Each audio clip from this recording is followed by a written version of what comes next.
Hi, welcome to my channel. In this video, we want to find all pairs of integers x and y such that x cubed minus y cubed equals x minus y whole square. And now for the solution. First, move x minus y whole square to the left hand side to obtain x cubed minus y cubed minus x minus y whole square equals 0. Then, we factorize x cubed minus y cubed as x minus y times x squared plus xy plus y squared, and write x minus y whole square as x minus y times x minus y. Since x minus y is common to both terms, the expression factorizes as x minus y times x squared plus xy plus y squared minus x minus y. Thus, we have x minus y equals 0 or x squared plus xy plus y squared minus x minus y equals 0. When x minus y equals 0, we have x equals y. Therefore, we obtain our first set of solutions where x and y equals n, with n being an integer. Next, consider the case when x squared plus xy plus y squared minus x minus y equals 0. After expanding the brackets, we write the equation as x squared plus y minus 1 times x plus y squared plus y equals 0. This is a quadratic equation in the variable x, and thus real solutions exist if the discriminant is non-negative. Recall that given a quadratic equation ax squared plus bx plus c equals 0, the discriminant is b squared minus 4ac.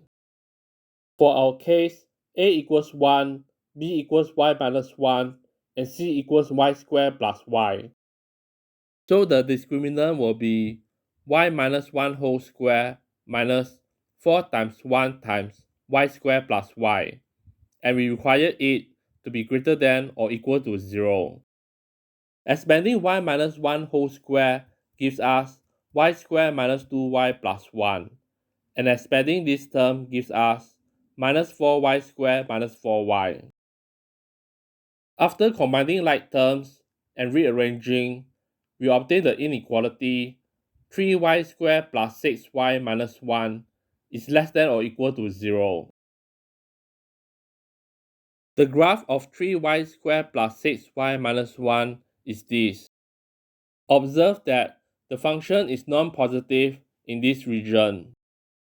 Therefore, the solution to the inequality is y1 less than or equal to y less than or equal to y2, where y1 and y2 are solutions of the quadratic equation 3y squared plus 6y minus 1 equals 0. Using the quadratic formula to solve this equation with a equals 3, b equals 6, and c equals minus 1, we obtain y1 equals minus 3 minus 2 times square root 3 divided by 3, which is approximately minus 2.15. And y2 equals minus 3 plus 2 times square root 3 divided by 3, which is approximately 0.15.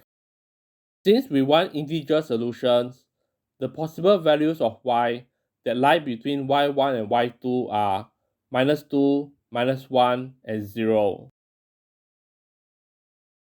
When y equals minus 2, the quadratic equation becomes x squared plus minus 2 minus 1 times x plus minus 2 whole square minus 2 equals 0, which simplifies to x squared minus 3x plus 2 equals 0.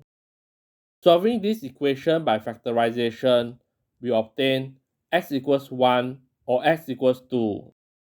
Therefore, we obtain two more solutions, x equals 1, y equals minus 2, and x equals 2, y equals minus 2. When y equals minus 1, the quadratic equation becomes x squared minus 2x equals 0. The polynomial factorizes as x times x minus 2. Thus we have x equals 0 or x equals 2. Therefore, we obtain two more solutions, x equals 0, y equals minus 1, and x equals 2, y equals minus 1. When y equals 0, we have x squared minus x equals 0. The polynomial factorizes as x times x minus 1. Thus we have x equals 0 or x equals 1. Since the solution x equals 0, y equals 0 has already been covered, the only new solution is x equals 1, y equals 0. Therefore, these are the solutions to our problem. As an exercise, try to solve this problem and see if you can get the correct answer. This marks the end of the video. If you enjoyed this video, please leave a like and subscribe to my channel for more content. Thanks for watching and see you all next time.